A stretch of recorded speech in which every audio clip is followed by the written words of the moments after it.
Hey there, WUBALL fans. Make plans now to kick off the 2024 season at the first Waldorf Gridiron Club Golf Tournament, Friday, September 6th at the Gruis Golf Course.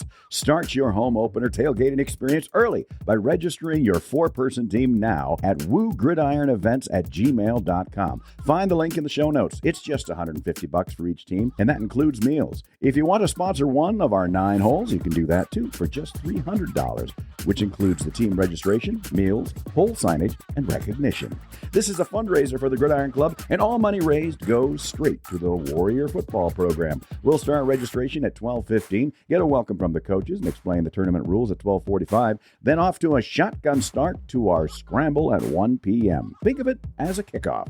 It's just a 9-hole tournament, so there will be plenty of time for our evening meal, flight prizes, and pre-game camaraderie around 5 p.m. You can bring your own cart or rent them right there at the course. The Gruis Golf Course is located west of Forest City at 2724 360th Street in rural Buffalo Center. We can't wait to see you at the Waldorf Gridiron Club Golf Tournament September 6th.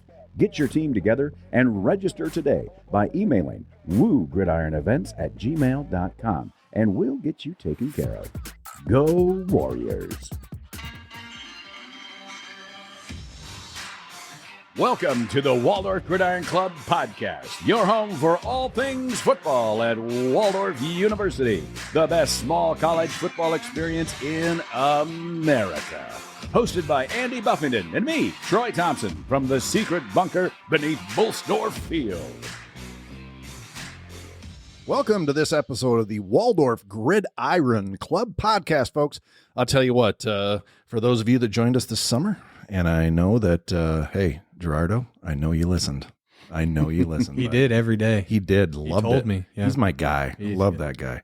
So, we went through the GPAC. Then we had our tribute to Waldorf last week. And, we just spent some time in the bunker here listening to the new alma mater. And I'll tell you what, everybody had their shirts off. We were on the table and just jamming and jumping into each other and high-fiving. We love our Waldorf. Getting that GoPro soon. Oh, put it right there in the corner. Yeah. Gonna have to put my shirt back on. That was a lot of fun to create. And that was a great job, Troy. I am the help of Warrior GPT. Warrior GPT's got it going on.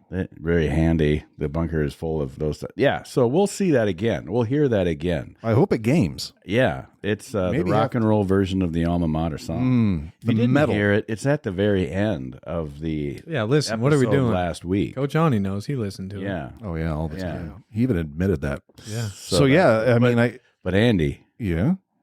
And Coach, I got another surprise for you. Oh, no. Warrior GPT has also been collaborating with me. Yep. On a summation of our summer series about the GPAC. Okay. So for the first time, fruit smack and everything ever, we have a song that sums up our entire. Somebody's just sitting there. Are you going to summer? Are you going to play that? And so everybody, Coach Aune, this is everybody except me in this room. This is the first time, and now everybody listening, we're all hearing it together. Oh, here is the summer series GPAC. Welcome to the GPAC song, and it's entitled. Gonna need Band-Aids. It's entitled "Family Friendly" here. The Vega. Whoa! Are you ready for this? Oh, here we go. Cannot wait. Thanks, Warrior GPT. Like that? We stole a Chevy Vega, drove it to Winnebago, where we were on track with a pain in our back that no dome could ever shake her. We dressed a Sasquatch in a t-shirt, figured that could probably couldn't hurt. Found a scorpion over in Yankton, got hooked on some fruit smack while pranking. Oh, there's nothing like a tailgate on a weekend, with friends and foes all gather around the field. Don't matter if you offend or defend, our warriors never, ever, ever yield. You gotta like that. I love it. Yeah. We took a route for the briars down the cliff. Some sisters got snookered by a gopher riff.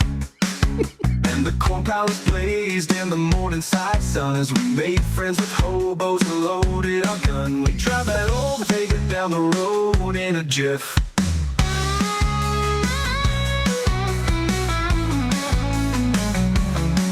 It was a summer of dissing and laughing and such as we poked at our new rivals a little too much. The bunker got repainted and coach nearly fainted when we drove that old Vega right into the Dutch. Oh, there's nothing like a tailgate on a weekend with friends and foes all gather around the field. Don't matter if you offend or defend, our warriors never ever ever yield.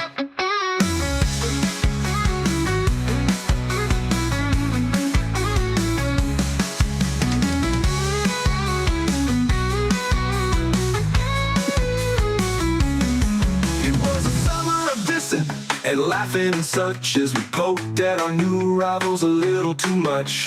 The bunker got repainted and coach nearly fainted when we drove that old Vega right into the Dutch. Oh, there's nothing like a tailgate on a weekend with friends and foes all gather around the field.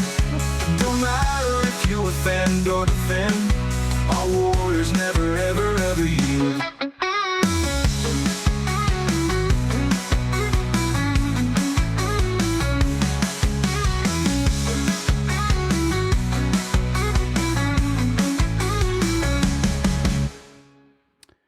Almost.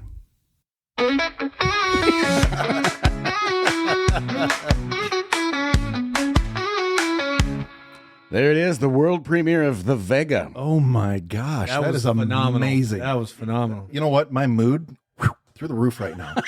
Through the roof. Yeah, so I will. That was collaboration with Warrior GPT. Man, you because, got it going on. I wrote that down. I wrote that. I wrote the Love it. lyrics. I love it. Warrior GPT did the music, and I tell you, sometimes You can be on Sirius XM one day. got a You know little that? difficult to rhyme some of those words. What rhymes with Vega? Winnebago, apparently. Yeah, when I And you have to explain to Warrior GPT how some of these words are pronounced to make them rhyme. Yeah. That was wonderful. Thank you for Yeah, doing that. you That's, betcha. That's that kind amazing. of that brought the whole summer back into All together. Oh, here we are. Yeah, drove was that fun. Vega 10 right weeks. into the Dutch. 10 weeks. Yeah, that was, Yeah. Drove that Vega. I saw your look when we was said gonna we say. found a Scorpion in Yankton, and that was the USS Scorpion. Remember yes, the Subway yes, that they absolutely. the Subway. The Subway. The Subway restaurant that they made. No, the submarine that they. Yeah, the when you Scorpion. talked about the Dutch, he his face lit up. Oh yeah, Oh, yeah. yeah, and the hobos, and we got our guns. And, Yeah. Well, wow, where do you go from there, folks? Yeah, I hope everybody enjoyed that because Troy put in a ton of work, and that was quality. I mean, everything Troy does is way above par. So First class, man. It's wonderful. It's good. But yeah, as we said, the summer series is over, and now we're transitioning into the season. We're about a little over a week into to camp. The kids have started classes. They're up there doing the higher learning. So just started this week. Jumped into class on Wednesday. You guys didn't have an early morning. Did you have practice at all on Wednesday? Did not have practice. They got a day Wednesday. It was off. Just go to class, figure out where everything's at. the schedule I had said practice. I Wednesday know. afternoon. You're on the band app. No, it's all right, bro. It's okay. I'm over it because I had stuff to do. I was like, oh man, You know, maybe I just want to see you. you know, You ever thought about that? you know what? That warms my heart. Maybe I just wanted to see Yeah. you.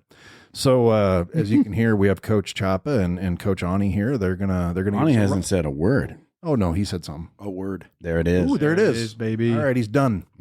All right, turn his mic off. But no, we're gonna have these guys talk a little bit about fall camp. You know, we've had, like what are we at? 12 or 14 practices now. I think we're at 15. Okay, Today was 15. Today was Yeah. 15. Yeah. We're recording this on a Thursday. Yeah. You know, so that episode will drop tomorrow. So yeah, You guys had a beautiful camp for weather, though. I mean, you couldn't have asked for It was like better 60s. and temps. one day in the morning, it was like- 52 degrees. Yeah. Really. Yeah. I felt kind of upset, though, It's because the rut- running part of it, you want it to be little hard, little arduous. you know, but And that was the first day. Hey, welcome to Waldorf. Get everything moved in, and now we're going to do conditioning. Well, I don't know though. Some of See- those Arizona guys said that it was pretty hard to be that cold. Yeah. Yeah, we got Yeah. some Las Vegas guys and Arizona guys. And Yeah, I suppose. but yeah, it was goodbye. Say goodbye to your parents. It's ready to roll. Yeah. Let's go. Well, how'd that go? Conditioning didn't. I mean, It was good. I mean, overall. yeah, I mean, we were doing, they did 16 110s, so 110 yards, and the skinny guys had 16 seconds, and the linebackers, quarterbacks, running backs, tight ends had 18 seconds, and it's just getting a baseline of where we're at. But this was better than what the bigs have. the big- Lineman had just over an hour. they were running. They had 20 40-yard dashes. There you go. Okay. And they had 8 seconds to complete that. So Nice. they got to watch the skinny guys run 110s, and then when they were done with all 16, then the bigs got to go. So Good. It was good. That's always my favorite part. A lot of the track meets in high school nowadays will do a big man race.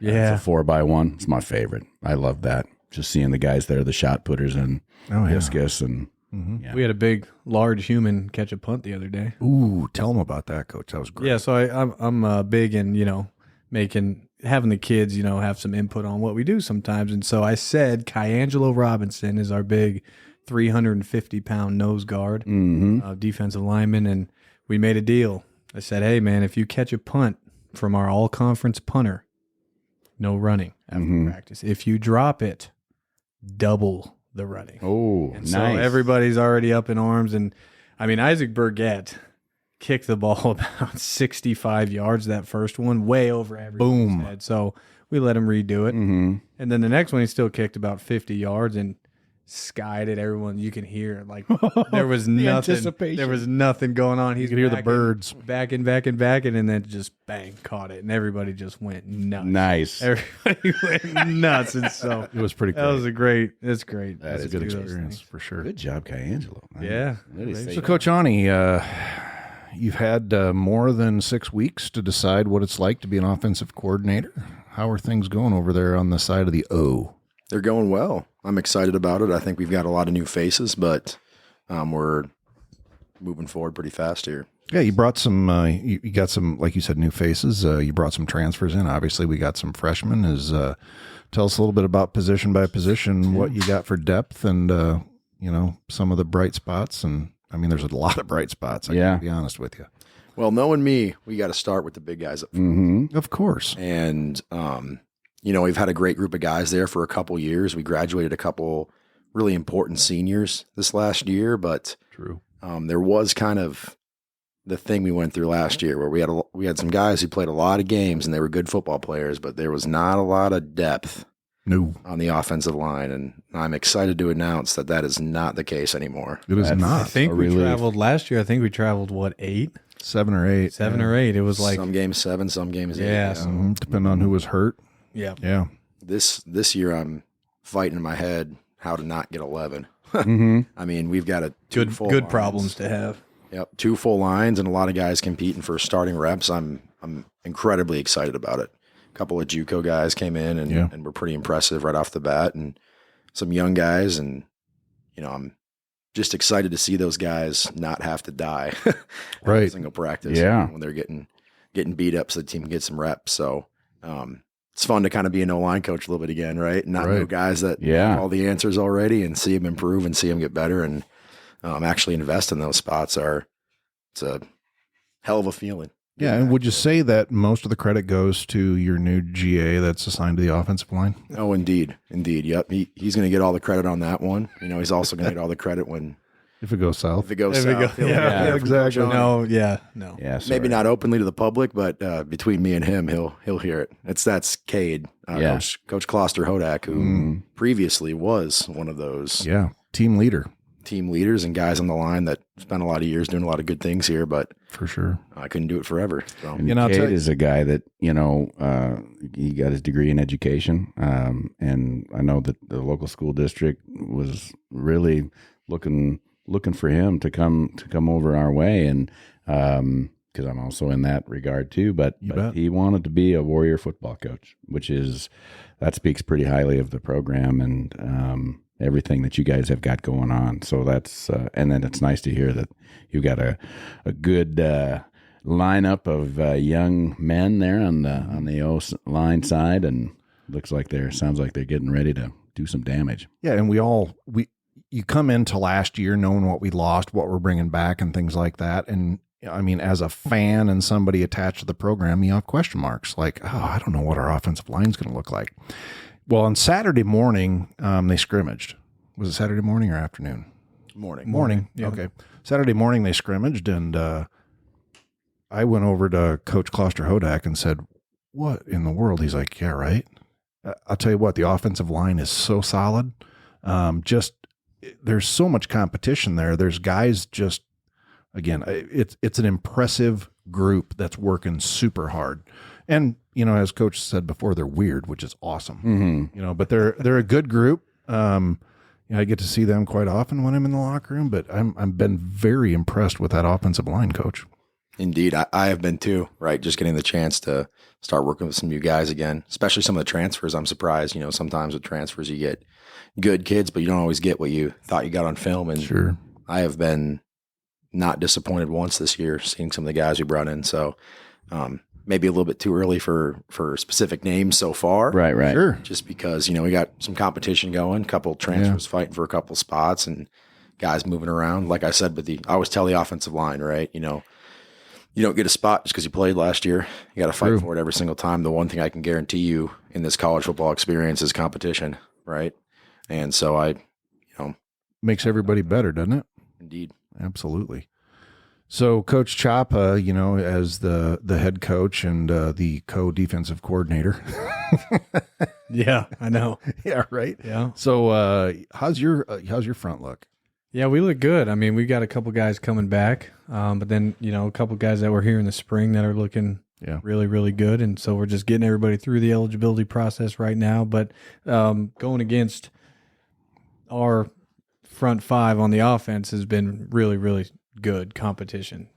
Even our freshmen coming in, we got a couple kids from Alaska, a kid from Tennessee, and some more other guys, but everybody, they're buying into what we're doing quickly. And I think that has a lot to say about our upperclassmen, which has been good for me. But also I know Coach Aune and I were talking on the way over here, like, we don't always have to be involved in every little thing anymore. Right. We've got a staff that can handle it. We've got older guys that can handle it. So, Nico Page is the leader of the defensive line, and he's getting those young guys right. And he's not perfect either, but he's going against some of the best competition he's going to play all year. And so getting everybody to work together is now the kind of the challenging part, and that just takes reps. Well, again, being able to be there for the majority of those practices, not the 5 a.m. ones, because I got the real job that I have to go to. But at the same time, do you remember what I told you on Saturday? No. Oh, okay, that's good. Well, what'd you tell me? No, it's just I don't even remember what happened, but it was, I don't know if it was a turnover or a good catch or a good run or a fumble, or I have no idea what it was, but your offensive side and your defensive side are all celebrating. Yeah. And I came up to Coach Chapa and I said, okay, 5th season, I've never seen this team before. I've never seen this team. They're together. Yeah. Nico said that. No, that's what I said to you Coach said Chapa. that. Yeah. Nico said it too. Isn't that what you told me the other day? He's obviously an older guy that's been through plenty of camps and off seasons. But to Andy's point is, we make an interception. The offense is hey man, good defense. Or in Skelly, we are competing. Guys are, it gets a little scuffly, but at the end of the day, if somebody makes a great catch or a great ball, the defensive backs, who are usually the most diva-ish and talking the most crap, will tell the quarterback, hey, good ball. Or Justice Johnson or Mark Pierre, or, George, hey, good catch. Or Robe, hey, good catch. And it's like, that's, I think, what you're talking about. Is like, I've never seen mid-competition, you still understand, like, that's your brother there. Well, and they play hard, out there when they're practicing, especially going up against, offense versus defense, and everybody's getting their reps. In years past, again, I'm not bagging on any of our former teams, but I've never seen the amount of cohesiveness that the Warriors are exhibiting this year in this camp. And usually it's pretty chippy about this time. Yeah. And those individuals that they care more about the number on their jersey than the name over it. Usually you can see those guys right away. Yeah. I haven't found them yet. Yeah, and we were talking as a staff, and you try not to be too excited because it is really early. But same thing. Been here for a long time, seen the good, seen the bad, seen the ugly, and we were sitting there like, why? What did we do differently that we haven't done in the past? Other than, we were a little bit more in depth with recruiting, talking to head coaches, talking to parents, talking to guardians, whoever. But then also, I think it started in the spring. This spring was hard. There's a lot of really good players that aren't here anymore because they couldn't buy into what we were doing. And now our older guys can kind of enforce that to where I don't have to be the only voice saying, hey, that's not how we do things around here. It's coming from your peers. And anytime it comes from your peers, it's a little bit more, it hits a little bit differently than, the boss or whoever. So, well, there's two things going on. Related to that. The first thing is that you're going to have some hard weeks in the season this year, and the measurement of how the team holds itself together, takes care of one another, and supports each other makes all the difference in the world. I mean, we're entering an outstanding conference, and we've got a role to play in that conference. But it's not going to be easy. And so you've seen in years past, and not just Waldorf, but any other university, depending on who's on the sidelines, they can fall apart or get, head the wrong direction. So positive leadership absolutely, matters. And the other thing, Coach, is that you and your staff have been pretty dang clear about what the rules are and how this is going to roll. Yeah. And if you don't meet those standards, there's the door. Yeah. And I think which is making a big impact as well. No right doubt. out of the bat. No doubt. Right out of the bat. Right off the bat, out of the chute into the laundry basket, whatever. And I think a big part of that for me is to be able to trust not just everybody on staff, and I've got a great staff, but to be able to trust Coach Aune that he's upholding the same standards that we came up with together about what we want this thing to look like. He's doing the same. It's so there's no, well, Coach said this and then Coach said this, and then, well, there's no gray area. He's talking the same language I'm talking on defense. Yeah. Today I had to run and do something, middle of practice, and all the confidence in the world, like, hey man, you got it. This is the schedule. This is what I want to be talked about. This is it. Bang, you got it. And then Coach Clary, hey, you got the defense. I got to run. I'll be back. And it was like I was there the whole time. And in years past, that's probably not the case. And so for me, I know that, hey, this is what we want to do. And everybody, when we leave my office after a staff meeting, we're all on the same page. Yep. Well, I'll add to that too. I mean, kind of to touch back to your point, the growth started in the last spring, that doesn't happen without some of the changes we've had on staff. Yep. I mean, definitely. I know we had some moments there that were a little hard, a little like, hey, what are we going to do? It's a little light right now, but I think all those things worked out in a way that ended up blessing the team. Truly, I think some of the changes made, like I said, were not great timing. Yeah. One was on my birthday. Yeah. Like, right. But everything happens for a reason, like Coach said. Yep. And some of those other coaches bringing those standards along and bringing some of those groups that might have struggled in the past and resisted some of those standards, I think is starting to show now. It's not just this staff showed up and is here right now this fall. It's like a building process that started at the end of last season. So, Well, at the end of the day, these are still young men. We might call them kids to some degree because they are my kids in some cases, or whatever. But like they, you don't want to let them have the mom said, dad said argument. Yep. So, that's outstanding, and you have to be all on the same page because, boy, they'll find a way. And that's not even a nefarious thing. That's just the natural human instinct is to say, well, can I get something from a different answer somewhere else. And you guys, that makes good. That makes it sound like, you've got it locked down, but it's not the case. If you got that student leadership, and if they're towing the line as well, I mean, you're probably right. That does carry a lot of weight, maybe even more than what comes out of your guys' mouth. Yeah, and you want guys to be able to express themselves and be whoever they are as people, but understand at the same time everything that you do as an individual reflects the whole entire program. For sure. Whatever you do in town. And we talk about community all the time. We talk about, being the highest standard, be the standard of Waldorf athletics on the other side of campus, in the dorms, in the classroom, in the cafeteria, all that kind of stuff. And I think, I think now that, you can hear guys on the sideline when, things aren't great and people are like mumbling back here and they're like, no. Quit talking like that. We don't talk like that anymore. And we conditioned today after 2 days off, and they're running. They're like, oh God. And then, but you can hear guys like, no, we get to run. We get to do this. And that's just like, You bet. do they actually feel like that? Nope. Maybe not. But like Nobody does. But it brings up the spirits quite like your song did, right? Right. You're just hypes up the room a little bit. You've got the the AD, Chad Gassman, has pointed out that, with football, it's not just that you're telling your team that they've got to be the standard on the field and off the field. I mean, Gassman reflects that too with his staff. He's like, look, if we make a mistake in the soccer game or maybe in, another sport, it's not the end of the world. If we make a mistake on a Saturday afternoon at Bull Store Field, 2,500 people see that, and it's a problem. Yeah.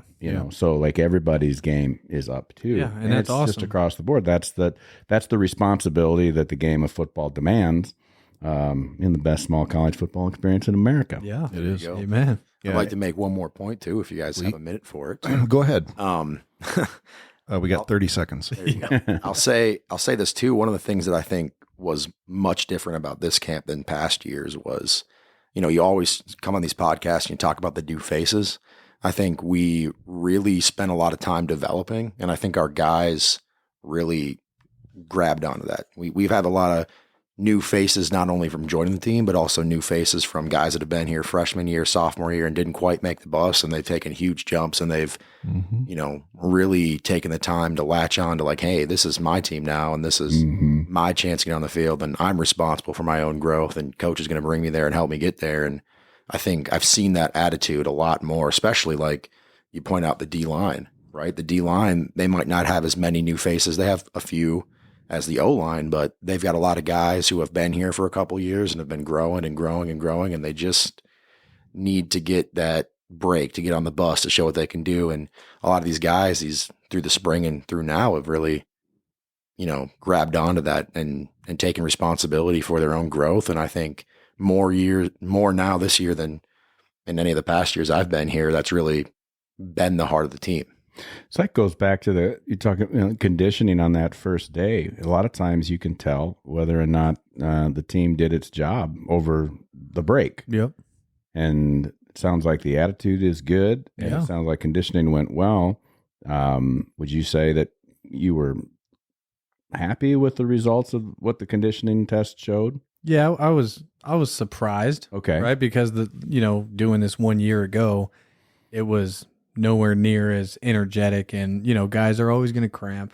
You can give them what we're going to do, and you can train all summer, but it's not going to be the same when your adrenaline's pumping, you're with your teammates, you got coaches, on you. And, we had guys cramping. We didn't have near as many guys fall out.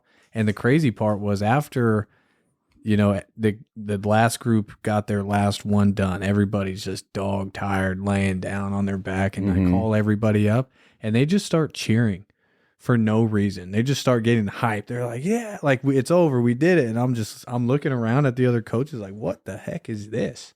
You don't expect when it's tough and everyone's tired and like, but I didn't say, hey, I need some energy. It was older guys that have done this 3 or 4 times that are like, hey, this is day one of what we're trying to accomplish this year. Yeah. You mentioned Cade Kloster-Hodak coming back, a Warrior alum, and he's on the staff. You've also got Jordan Cooper on the staff for obvious reasons, and that's exciting too. And we've looked at, through the summer, different programs that have had, a history of success. There is a little bit of kinship between some of their coaching staff, and so it's nice to see. And we've always had graduate students come from Waldorf and that type of thing, but it's nice to have those guys on staff and on the offense. Coach Aune, that's got to be a little bit of a relief to have Jordan Cooper saying this probably works best, and he's got the right demeanor, I've noticed. Well, absolutely. And as a coach who coached both those guys and grew kind of a great relationship with both of them. It's actually really heartwarming for me to have that moment of like, hey, coach, I'm not done getting better yet. I want to come back. I want to work with you. I want to continue to grow and just, especially those two guys, Cade and Coop, they gave a lot to this program, but to see them continue to like, hey, I want to work on the little things, they're both very professional. They're much more professional than any other GAs I've started with right off the bat. They're able to communicate and just, they have a energy for not only Waldorf football, but also for growing and getting better. And, as a guy who coached those guys and is constantly preaching that, right? Like Coach Aune's thing is growth mentality. I'm not here competing against the guy in front of me, the guy behind me. I'm here competing against me from yesterday. And to see those guys really bite down on that and take it and run with it has been nothing but heartwarming for me. Yeah. Well, let's jump to the backfield and the offense a little bit. We covered the line. Talk about what we've got going on back there. You brought in some talent in that QB spot as well. Indeed. So, our QB room has been going through competition since Coach Coop, who used to be, player Coop, has vacated the spot as starting QB. In the spring, we had a couple of guys who they got better and they kind of both upped their games to compete for it. And at the end of spring, we really didn't have a good answer. Quite frankly, we're in the middle of camp now. So I got a couple of guys who have elevated and a couple of guys who have lowered themselves. Not really ready to sit on here and publicly name a QB yet. But, Right. It's one of those things. I was honestly a young OC, so I'll be a little candid and honest here. I was terrified of a QB competition. I was like, darn, these guys are going to work so hard and I'm going to have to sit here and tell one of you guys your dream's over. But what I can tell you about the QB competition we've had is I've been nothing but proud. The guys that have been here have upped their game over the summer. They have not shown me any bit of, I'm not working hard. I'm not trying to get better. And the guys that we brought in have been nothing but hugely impressive. I'm super excited and happy about it. And to see, like I said, I guess I'm going to say the same thing I said about my GAs about the Qs, but to see some of those guys who have in the past had those moments of like, it's about me, when you're sitting there and you're like, you're probably good enough to play, but your leadership skills probably aren't what the team need at this moment, to see those guys be, sit down, put their head down, work, get better and compete, knowing that nothing's promised to them. I think it's been amazing. We brought in a couple of transfers. So we had Nick and we had, Cade, Carson, and Justin here. In the spring. We brought in 2 transfers, Chris and Lewis.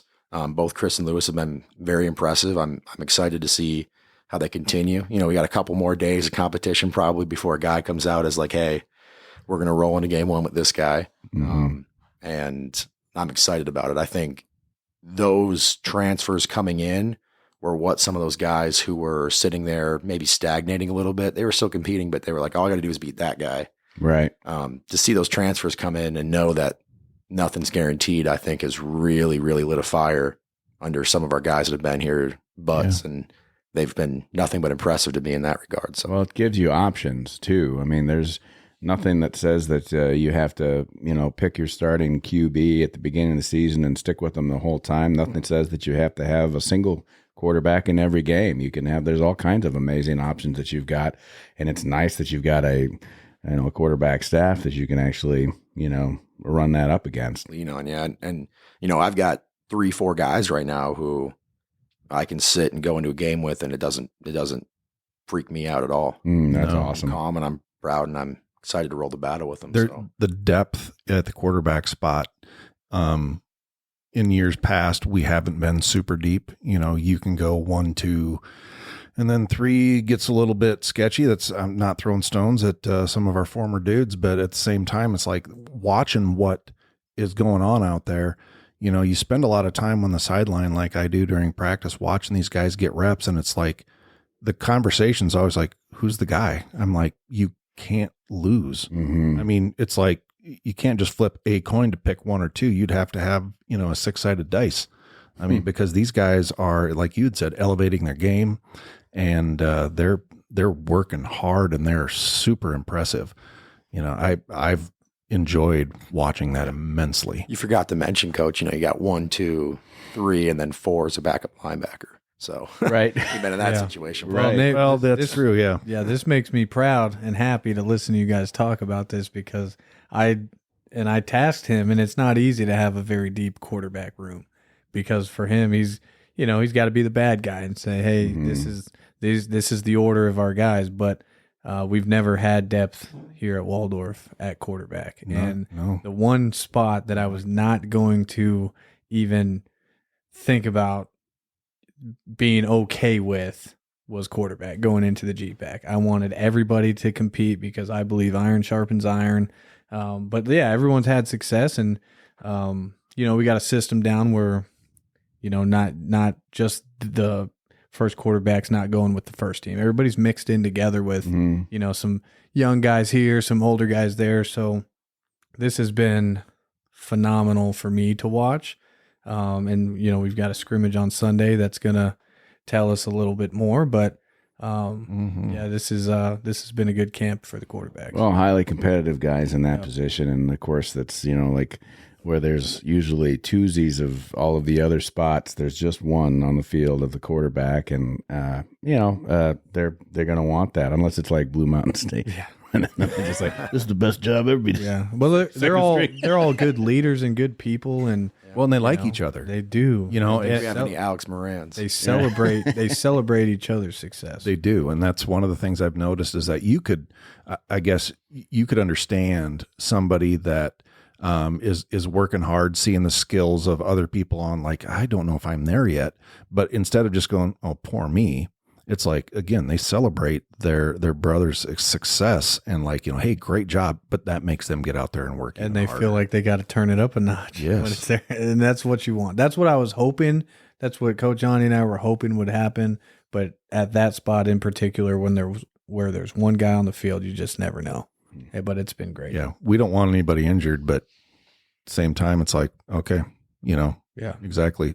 Same bullet, different gun. Let's go. Let's roll. Yeah. Very good. How your other backs doing? You got your running backs, you got your receiving core. What are we talking about? Well, I'll start with running backs. I guess we really loaded that room. We had a couple of guys who have been, I guess, kind of the go-to dudes since Navi obviously took his historic bow down from the program at the end of the season this year, and Tay moved on too, and Rocky, who played a little bit last year for us at back, has really been elevating his game, and a guy who's been, like I said, embodying that spirit we've been talking about, especially with the D-line of guys that have been here for a couple of years and never quite been as successful as their talent would allow them to be. Mm-hmm. A guy who embodies that perfectly is TJ Booker. Yeah. He's been kind of fighting that 2-3 range for a while and show some really, really awesome glimpses, and he's been kind of coming to his own and leading and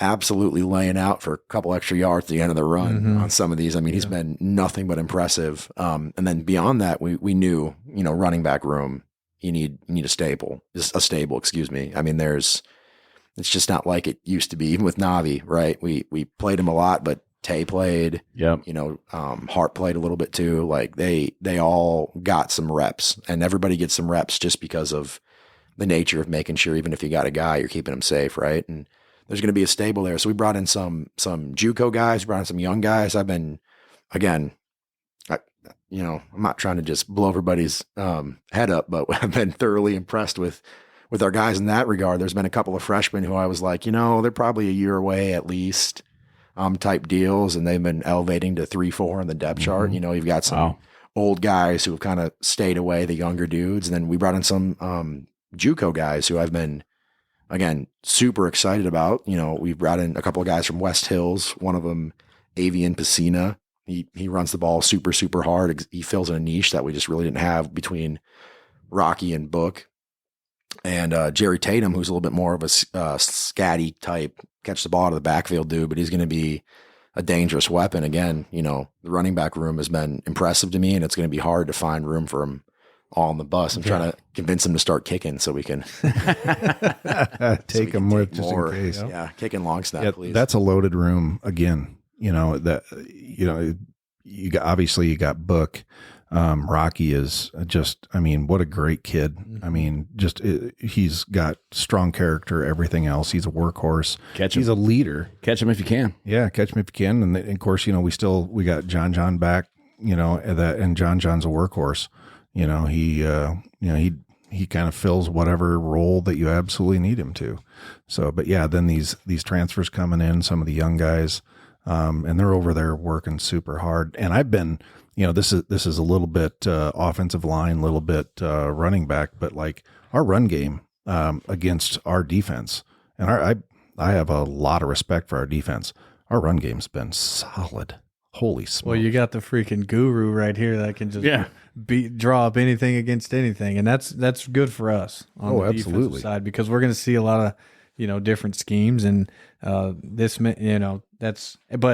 not to say him and I worked together a lot this summer on what we wanted this thing to look like, and they've done incredible things in the pass game. And what he's doing in the run game is going to open up the pass game. So I'm for excited. Sure. Well, and a minor detail of this little factoid too is that we've had the emerald ash borer take down most of our trees in town that are of the ash variety, and that means that about 60 trees around the field are coming down. About half of them are down. We're going to take the rest of them down later this season, but I think you're going to have to run because there could be a little bit of a windy alley north to south there. And as a defensive coach, run the freaking ball until we can't anymore, But being able to have the weapons on the outside and the guys to get it to them is going to be awesome. And I think those backs have, again, another reason the Qs have really elevated as a whole as a group is because the weight's not the same as it was at times on Coach Coop, in the past of like, man, I just have to move the ball because I don't know what's going to happen. If I don't move it, who's going to move it? It's like, well, the Qs, I've sat them all down and I've talked to them like, my methodology, my beliefs and philosophy as an offensive play caller are, let's be methodical, right? I've got a run game. I got a run game for a reason. Let's not, not everything needs to be a 3-play drive, right? Let's get this, 12 plays when I'm at 3rd and 6, get me what I need, right? Don't give me the touchdown when I can take the first down and keep driving because our guys are there to lean on. Our guys up front, they've always been, again, it's the offense and the team takes not the shape that you want it to, always the shape that it's going to be because of the guys you got. But that offensive line has really been a heart of this offense, and it's showed, right? When they're in the game, we'll have some days where like Skelly's a little rough and we're like, oh man, like you kind of took it to us a little bit, and the O-line gets out there and we go to team, we'll go straight from Skelly to team, and they get out in the field and everyone's like, oh crap. Because they're like going out there and that opens up the pass game that we just defended in Skelly. And it's like, well, we just defended these. Well, now you got pullers and you got guys, you got to tackle. And there's been a lot of give and take in practice. They'll have success. We'll have success. And that's what you want. You don't want just one side just dominating the other side. Right. Absolutely. No, that hasn't happened. That gives everybody on the team confidence because one side of the ball is always on the sidelines watching what the other side's doing, and both sides want to get in there and do the best they can, get the other side in there as fast as possible. Mm-hmm.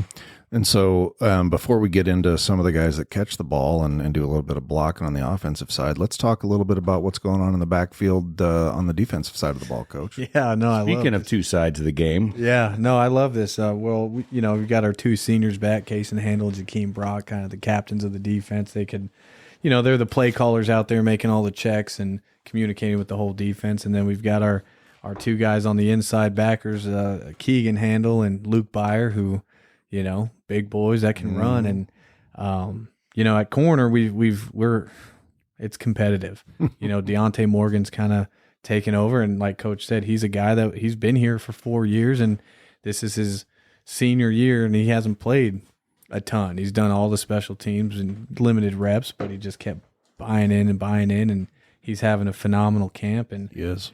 Brought in a couple transfers, Elijah Long Washington, Jordan Johnson, that have been really, really good. And, but I've got a couple freshmen that have been phenomenal. Brady Ort from Southwind has picked up the defense and, taken after Jakeem. And so when Jakeem moves on, he'll be, the kind of the full-time guy, hopefully. Malik Powell from the Cities has done a great job. And then our very own Jack Thompson has showed us he's the freaking cover 3 guru. I mean, he's one of the fastest guys on the team. He's learning everything. He's asking questions. Him and Brady are doing everything together. And tidbit, and you should be a proud dad, but he's got the most interceptions in fall camp. And that's saying a lot because the quarterbacks are trying him. They're trying him. He's going against the second team and the first team, and so little lankier than you think he'd be. a little, yeah. Every time I see him, I'm like, walking, dude, you're he's taller kinda than I thought you were. Yeah. And so you guys did a great job with him. Well, thank you. I'm very proud. That's awesome to hear. I know that every parent that hears that for their own kid is great. I have a disadvantage in this situation because when I come in on move-in day and I talk to the parents, and then I say I'm also a parent, and they're like, "Oh, I see how this works." Yeah, and I just, in complete honesty, like step back a little bit from some of the stuff. I don't think I'll be handing out the weekly awards this year because I just want to give everybody. I don't want to be the guy standing for. There's a lot of things that I'm doing in the background for the Gridiron Club. We got great people on our committees and stuff that make all that stuff happen. Jack's got to earn his own, and so it makes me very happy to hear that that's the case. And I know it would be nothing. I know that that's how you guys would demand it to be anyway. If he sucked, he wouldn't play. Absolutely. And we would expect the same thing of any one of our boys. So that's good to hear. Well, and you never know, and this is not a shot at anybody. Just defensive backs at smaller schools in Iowa. You never know, and Brady Ort played quarterback. So you never know what you're going to get. But that kid, at safety, and I told him, looked him right in his face, I said, you have to know the whole defense. You have to make all the checks. It's a great spot for a quarterback to be. I know. A natural transition from one side to the other. And he came from Southwind. That's a good. So he probably played both ways anyway. Yeah, he sure did. But we're way more complicated in the back end than they are. But he's making checks he's making checks to the whole defense that you don't even think that, oh God, he's really picking this up. Everyone's taking notes, and but again, really good job of the older guys. Yeah. Bringing everybody, like, okay, I don't want to have to play 85 snaps a game. I want to be able to get a breather, and coach isn't like, oh God, I'm covering my eyes right now. Like, oh God, what's about to happen? Like, you can throw the next guy in and you're fine. Same thing with what Coach Aune was talking about with the quarterbacks, and Andy, you brought it up specifically. It's the drop off. Correct. The smaller the drop off that you have in your depth chart, that's how you're. That is just. You're like a, Persian conquering general rolling into anywhere. Like he was like, all right, well, next man up. You know what I'm sick of hearing? All the DBs are real good friends, so they see Jack have some success. He has the most interceptions yet, and I'm so sick of hearing the DBs all scream whenever he gets a pick. Put him on the podcast. Yeah, they're always get him on the coach's show. It'd be funny. They love him, man. It'd be funny if he never made it on the podcast. Well, and here's the thing: like he's your son, but he's got pretty, stone face. He's kind of just quiet. You cannot get that kid to smile, man. But in our position meetings, did you not see the video that we made for the hot dog eating contest? You got to fight him for that. Yeah, he started laughing all the time. I know, but when we're in our position meetings, he's starting to open up. Brady's starting to open up. The freshmen, even Malik, is starting to come into their own a little bit. You see all these really good guys that have been here for 3-4 years. You're like, oh God, you got to find your spot. Yep. You got to recognize that the people that are ahead of you got there for a reason. They've got a lot more experience, and everybody's got to earn it. Yeah, but also same thing that he preaches with the O-line. I'm sure with the whole offense is like, you're not safe. It doesn't matter if a freshman's better than you, that guy's going to play. If a new guy's better than you, that guy's going to play. But I do appreciate, and we've talked about this already, but it's across the board. You're talking about a team spirit that is present right now in this season already. It's early, I understand that, but it's a big deal. There are some programs where you don't even learn the freshman's name.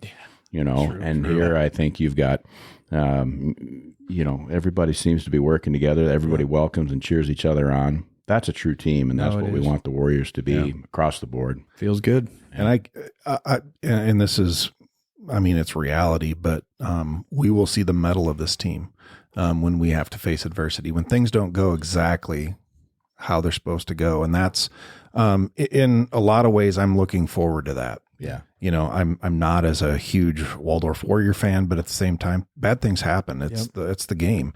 But to see how these young men act and react when that goes on. In years past, you've seen people blaming other people, stomping around mad. I hope I don't see that. because what I've seen from this group of young men, it doesn't seem like that's going to be the standard anymore. And it wasn't before, don't get me wrong. I feel like that I'm taking the last 4 seasons that I've been with the team like it was terrible. No, absolutely it was not. Yeah, really. But this is a different group. And excuse me, and it all really rises from our staff. Yeah. There was always camaraderie amongst staff, nothing like I've ever seen before. You guys are like, you're all hanging out together. You're all buddies. You're giving each other a bad time. You know enough personal information about each other to make it really uncomfortable. We're usually in either Coach Aune's office or my office. We're tired of looking at our computer screen for the past 4 hours. We'll have a little powwow. But yeah, to your point, a little insider information. I had to leave and do some things this afternoon for practice, and I looked at Andy and I said, I'm not going to be here for the next 40 minutes.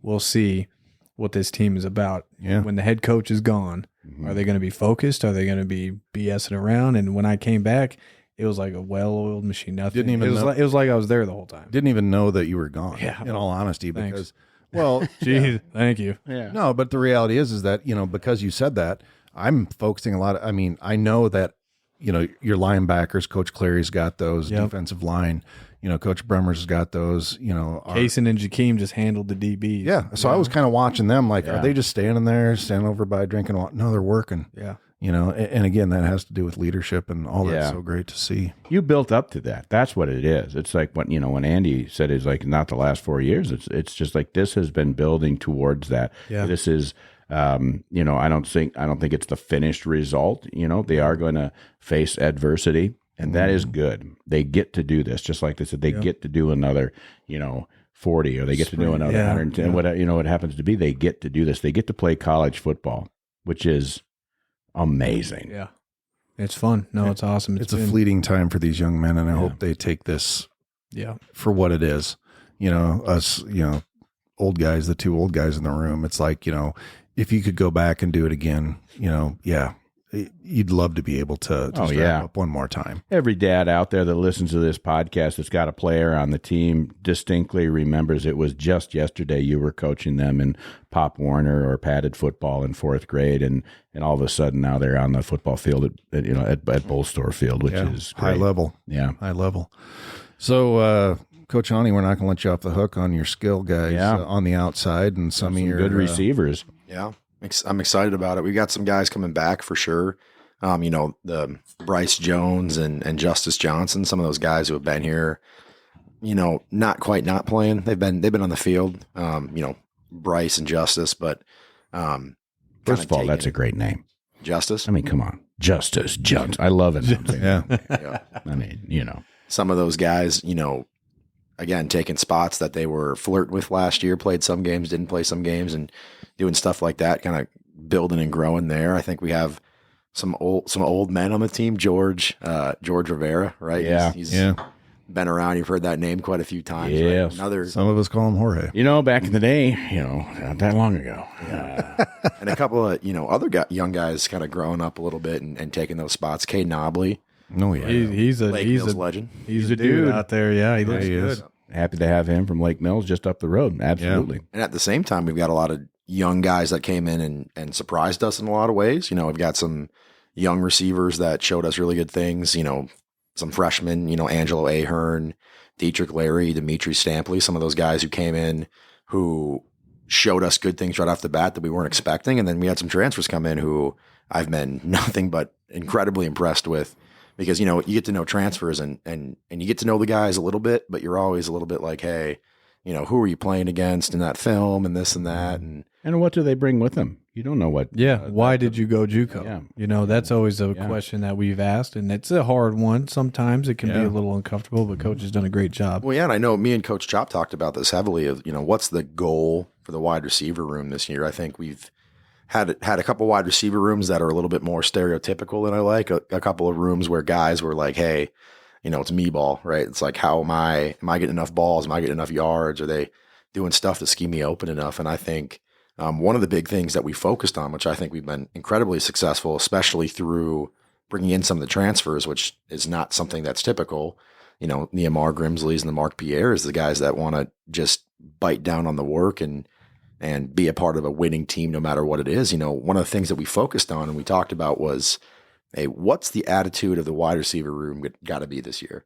And I always said, I was like, hey, man, we got to take this pressure off these guys, right? Like I know they put it on themselves and they carry it. And we've had guys who have had big numbers in the past and they're not getting the stuff they always want right away. But we need to do whatever we can to take the pressure off these dudes of like, hey, every single play, I got to go out there and head top someone and this and that. And I'm like, no, man, I want you to play. You're going to get balls. You're going to get deep balls and chances to show us amazing things, right? But like, why not have fun with it? Mm-hmm. I was so sick of every time walking over to our wide receiver, excuse me, I'm getting a little bit too in the weeds on it, but we'd walk over to our wide receiver practice in the spring or a couple springs ago or last fall, and it'd just be like miserable. Mm-hmm. Like, it's like everybody's like, man, I didn't get 3 head tops today. I didn't get 400 yards. It's like, dude, just relax. It's like practice. Why don't we have fun?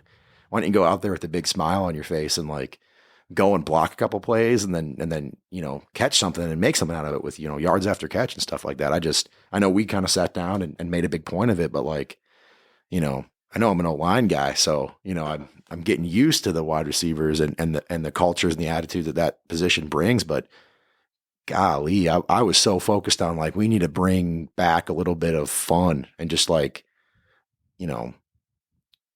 just a little bit of letting go of that tension. Wide receivers are so like, everyone wants to say they're just divas, and I'm like, no, man, they're tense. Yeah, it's like everything they do, they're so like success or you're a failure, and it's like, dude, just like, let's have a little bit of fun. Let's enjoy the room and like, let's make the best and out the of forward these. pass is just over 100 years old, and so and what it's become in the last century is it's like the name of the game is football, and you would think that it's basically a scrum every time in the old fashioned way. Now, when we look at all of the highlights in the NFL and in the NCAA Division I stuff, it's all these amazing catches and all of that. That's where that comes from, and you put a lot of pressure on skill guys because you've got 3 seconds, 5 seconds, 10 seconds. I mean, like, that'd be amazing. Yeah, 10 seconds. Like you've got a huge. Everybody in the stadium is watching it leave the quarterback's hands. And then they, even if they're an inexperienced football fan, is scanning the field to see who's open. Yep. And if they hit it, everybody's ecstatic. Yeah. And if they don't, immediately disappointment. Yeah. Immediately. And the stat goes against, the quarterback. So I've been a quarterback dad, and that's not fun, but then you've also, but the receivers, like they take that personally. They want that ball. They want that reception. They want those yards. And that is a lot of pressure. And maybe because people will give the running back the benefit of the doubt. Yeah. Well, he ran right into 6 guys that were 6'5", and like, what can you do? But then, why didn't that receiver catch the ball? Yeah. It's tough. Yeah. It's Well, tough. and don't mistake me. I know I just kind of got on my soapbox and kind of went in left field there, but we're gonna have a lot of talent. We got a lot of guys that have been showing me a lot of awesome things, and you're gonna learn all these guys' names, hearing them on the announcer. Yeah. He's gonna speak all these guys' names, and I'm really excited. I think we're gonna have a great year, and we have all the talent in the world. But I'll let you hear those names at the games. It's just, to me, that's been my big focus on wide receivers, and maybe that's for you guys to hear and know that that's what Coach Aune's working on. But man, those guys, I'm gonna, hell or high water, they are gonna have fun at those damn games. Like, I am not gonna. I hope so. Yeah. Well, that's good to hear, and I don't want to discount whatsoever the third element of the game, which obviously is our special teams. If we've got an outstanding kicker and a punter and things that we can do, you got to place that ball just in the right spot. There's talent there, but it's also about getting downfield and getting those people out there and making those tackles or making those blocks and all of that stuff. And in the past, not even that far distant, we've had some issues with that. And so how are we looking on special teams? And I suppose that's is that like a spot that gets, picked out a little bit deeper into the camp and into the practices, and you figure out this is who I'm taking, or how does that work? Yeah, so for me, I was our special teams coordinator not too long ago with Coach Finley, so I take it very, very serious. Yeah. And I think when the kids see that the head coach is involved in special teams and every single special teams, they know that it's important, because you can win and lose games on special teams. So, Isaac Burgett, was a first team all conference punter in the NSA last year, and I think he's gotten a little bit better. If you can see him kick the ball. Gerardo is a long snapper who's just money.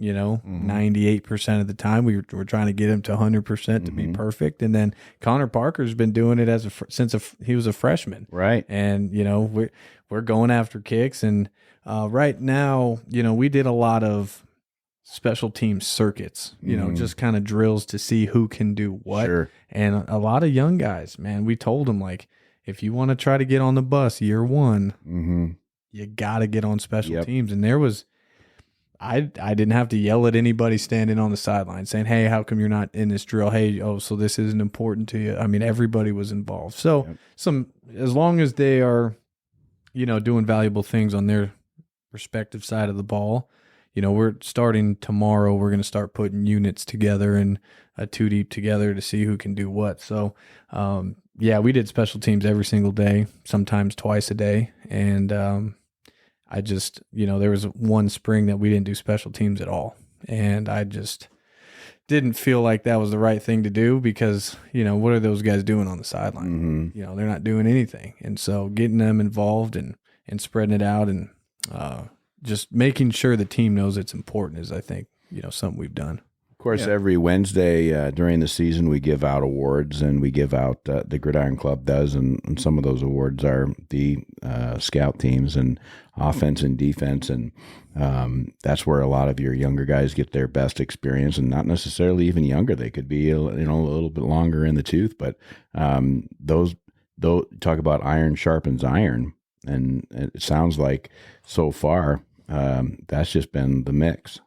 Yeah, and I think, like Coach said a little bit ago with the offensive line, we're pretty deep there, but we're pretty deep at a lot of positions. We don't have 1,000 kids on the team. We ended up at 123, which is pretty good for us. Pretty healthy team. I think we'll still be able to have a developmental team, play a couple games this year also, but everybody's pushing everybody. Yeah. And the quality of kid that we got this year was awesome. Both, and we got to let Coach Aune talk to a lot of parents in recruiting. I talked to a lot of parents in recruiting, and I think you want them to know who you are. And I think we've done a pretty good job of whatever we were preaching in recruiting, we're doing. So I don't think anybody can say, oh, this isn't what I thought it was going to be. I told you it was going to be hard. I told you this is the schedule that we were going to do. And I think it's starting to show a little bit. Yeah, I agree. They're kind of along that lines about, making sure the parents are comfortable with you folks and things like that. We had a kid show up. I don't remember. A little bit late. Yeah. Yeah. Richard Navarro came in, linebacker, and got him his stuff, and he trotted out to practice a little bit late, and there were two people standing on the sidelines, and the lady of the family came kind of creeping up along the fence, and I'm kind of looking at her, and she's looking at me like, can I do this? She didn't know. It doesn't bother me at all. And so she got a little bit closer, and I said, so one of these yours? And she said, yeah, 65, he's mine. He's, but we have to leave. We're going back to Los Angeles. And she's like, he's turning around looking at her, and she's like, come here, we're leaving. And he's like, no. And he's pointing out to the field. He's not having any part of it. And I told him, Mom, you come with me. Drug her over, grabbed him by his shoulder pads, and said, you better give your mother a proper hug. She's leaving. Right. And then it's just about that, hey, we'll take care of him. Yeah. Because he's our family now. That's right. And that's one of the things that you hear in practices on the sidelines is that when they break down, it's family on three. And that's just so true of this, that these guys truly care about one another. I have not heard anybody say a cross word about anybody else on the field. Yeah. Now they give each other a bad time. Yeah. They're friends. And that's what happens in a locker room. And I love it. Well, I know we're talking about Richard Navarro's linebacker. I don't know if I missed part of the conversation talking about linebackers, but I got a few young guys to shout out. I think Go ahead. Been doing a great job this camp. For sure, another South Wind guy that I've noticed as an offensive coordinator coming across Keegan Streeter. He's the Terminator, man. He's the freaking awesome Terminator. He is. And another one is the freshman coming in out of Wisconsin, actually, Gavin Jacobus. Yeah, he's done a great job He's been doing a great job kind of moving up in those linebacker ranks. I've noticed him. And then lastly, a D lineman, I think James Jenkins.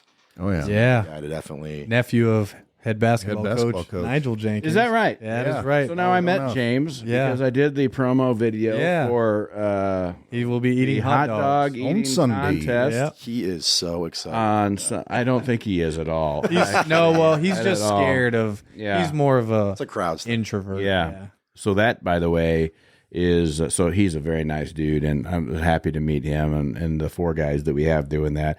The Gridiron Club is putting on a hot dog eating contest. It's a free will donation. It's just kind of an opportunity to get the campus involved. They have a big event, I think, just kind of a still kind of continuing orientation on Saturday, and then on Sunday at 1:00 at the Bowman Fine Arts Center.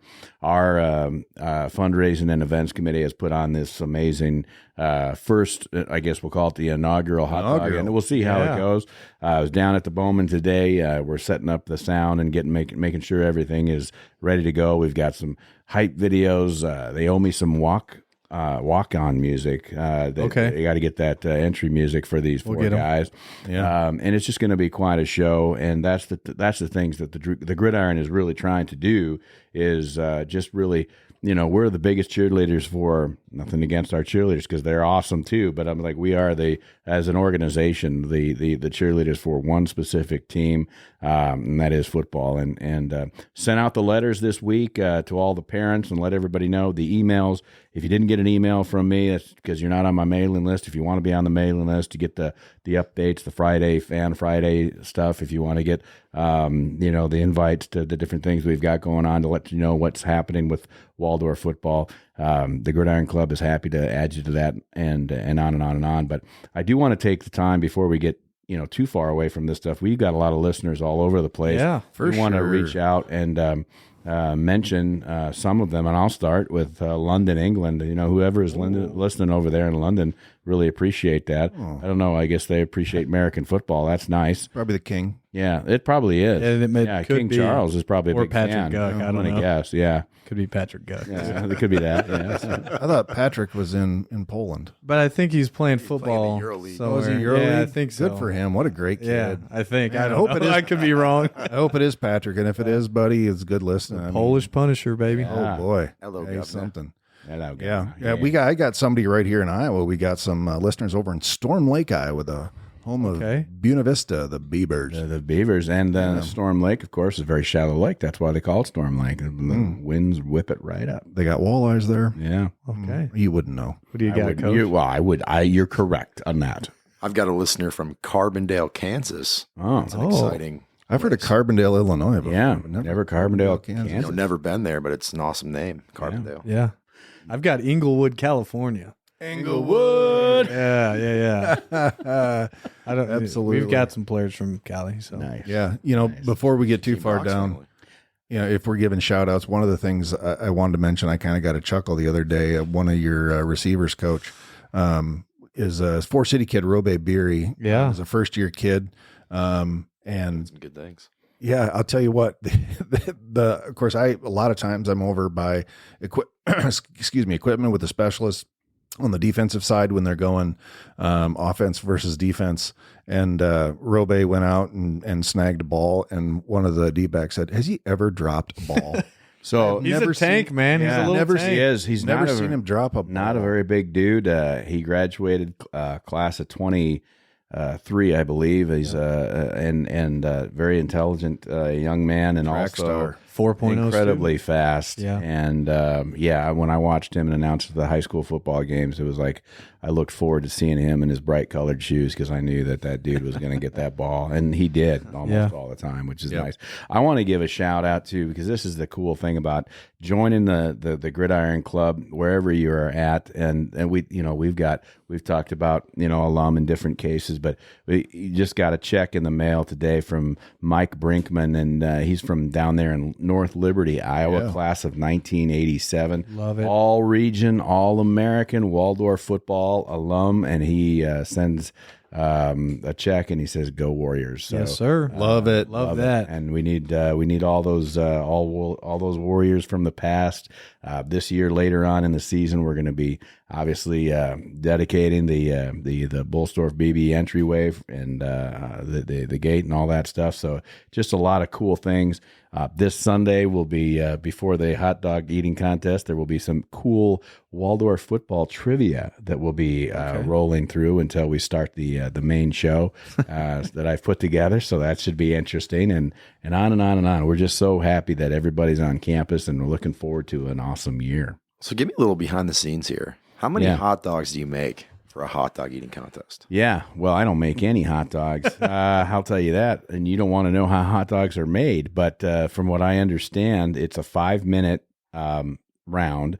We have 2 rounds, so it's not going to be a particularly long show.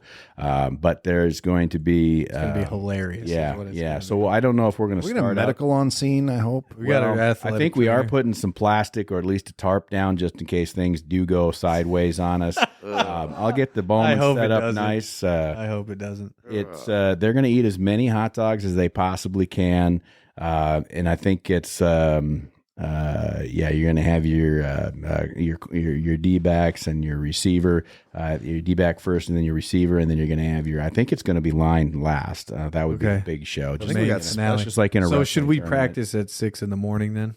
Yeah, I don't. Oh, no, I'd say right after. Yeah, right Yeah. after. Right There's going to after. be a few guys that are going to be out of their element, I think, in that Yeah. regard. I don't know about the rest of them, but Jack Goss, we practice right after, would not miss a beat. No, He's our freshman Jack, from Alaska. He's going to put him down. I tell you, walking over that day to take those promo pictures for the hot dog eating contest, Jack was all about it. He's and actually, if you watch that promo video, you'll see why he's all enthusiastic. And is there some sort of a running? Like the winner gets a trophy and they get bragging rights, but is there some running involved if they don't win? There is. So we've got guys that are going to vote offensively and defensively, and if you're side of the ball, Well, I think whoever you picked. I think our Sorry, but it's specialists. like gambling. Everybody likes gambling nowadays. Yeah. So I think our specialists are stepping up too. I think there's because we have offensive line. I think each position. I think there's actually more than. Well, we had more volunteers, but I think they only selected gave 4 names. Okay. Yeah, they did. I just wanted to make sure we had and enough that was names. also a subject of dispute because they were like, "Wait a second, there's only 4 of us," because every position group Yeah. put somebody forward. Surprise. So I think that they came up with these 4. Just get them out of their, comfort zone in front of for the sure. school. And Although you're right about Jack, he doesn't seem very uncomfortable with this. In fact, on the way over, he was saying like he really loves hot dogs, and when it comes to running, he does not like running. Yeah. So like he's going to do whatever intends he to can win. do. Yeah. He definitely. Well, he has to get up against Sebastian. No, James No, sir. Jenkins. Yeah, James is doing. I Yeah, thought Seabass was the Yeah, guy. Seabass was. He took James took his spot, so James is volunteered or voluntold to be in that spot, and he's going to do pretty well, I think. All and told. He's pretty. He wasn't sure how it was going to play out, but I'm sure that when the moment comes and he gets his walk-in, He'll compete. walk-up music, Okay. it'll be competition because when you got your whole out there, so you got to pick your side, offense or defense. gotta What you're pick going to your go side. with. It's open to the public, obviously. If you're local to the Waldorf University area, stop by 1:00. Doors open, I think, about 12:30, and we'll be ready to go. And we'll be running some of these things in advance. It's going to be a great day. It won't take very long, so it's not going to take up your whole afternoon, but it'll be a great day. Great. And Yeah. practice right after. Yeah, So right. that We maybe might move it to the morning. I think we're gonna have to move it to Right. the morning. Well, I mean, that is a Sunday. I know. I was gonna give them the do, day yeah. off for church, Yep. but 6 to 8 should be fine, right? Yeah, you'll be church all right starts there. after 9. Yeah, most we'll be times. I'll use that as an excuse. Everything that we do is dedicated to your program, coaches, and what we're trying to put together. We've got great things planned for Bullstorf Field. We've got great things planned with our tailgate and game day committee for all 6 home games. We got my wife Heidi is collaborating with the other team moms out there, whoever they happen to be, to try to get you guys some treats on the ride home on the bus after the away games and all of the other stuff that we can do. And plus, of course, everything that we collect money for, we put right back into the program to make that just the best small college football experience we can. Absolutely right. So I guess that's going to wrap it up here for us on this episode of the Waldorf Gridiron Club podcast. All things fall camp, and it's super exciting. Folks, You have no idea what's in store. And one of the things I was absolutely thrilled about is when the GPAC came out for their preseason, where all the coaches think that we're going to finish. They picked us 10th ahead of Doane, which kind of got a little bit of a giggle about. Yeah. And I'm like, good. Yeah. Go ahead. They have no idea. Right. They have no idea. Now, do I think we're going to win the conference? Nope, not necessarily. I think we're going to compete a lot harder than what anybody, because the culture of this team, the staff, the kids, and what you guys got going on is something pretty remarkable. And it's been really fun to see how this is starting to materialize this fall. One last thing I do want to promote. We do have the coaches show locked in now. It's going to move position. So on Wednesdays prior to each game, except for the bye week, we don't do a show then, but our local radio station, KIOW Mix 107.3, has got that all organized. It is going to be over at Shooters Bar and Grill, which is on the north end of town. And there's new ownership over there. Pretty excited about that. A little bigger space. Yeah. So it's going to be a great place. Mm-hmm. Come on out, grab something to eat, which you can do. We couldn't do that before. We loved Paddler's Tap. They're no longer around, so we're just moving it just up the highway a little bit. And that's going to start right before the first away game, which is just 2 weeks from tomorrow. Yeah, absolutely. Looking forward to getting this thing on the road, quite literally. Yeah. So, all right, I want to thank Coach Aune and Coach Chapa for taking some time out of their very busy schedule this fall to come talk to our listeners, folks. I hope you enjoyed it. This has been great. So, summer series is over. Football season is just around the corner. So, for offensive coordinator Aune, for head coach Chapa, and for Troy Thompson, this is Andy Buffington thanking you for listening to this episode of the Waldorf Gridiron Club podcast. And forever and always, go Warriors. Vega.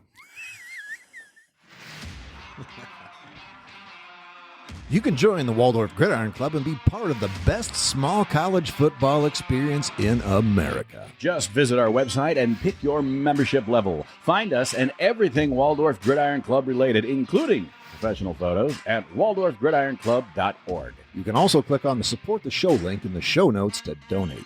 And you can even use the United States Postal Service by sending your check to the Waldorf Gridiron Club, P.O. Box 125, Forest City, Iowa, 50436. It's tax exempt, hassle-free, and has a level for every budget. That's right. Anyone can join, even our rivals. Show your colors. Join the Gridiron Club today. Get it? Got it. Fantastic. The Waldorf Gridiron Club podcast is hosted by Andy Buffington and me, Troy Thompson. Produced by Sunnyside Farm Studios in beautiful rural Forest City, Iowa. Platformed by Buzzsprout and music by Soundstripe. The Waldorf Gridiron Club is a 501c3 nonprofit organization dedicated to the student athletes of the Waldorf University football program. Our mission is to assist the program in maintaining the best small college football experience in America.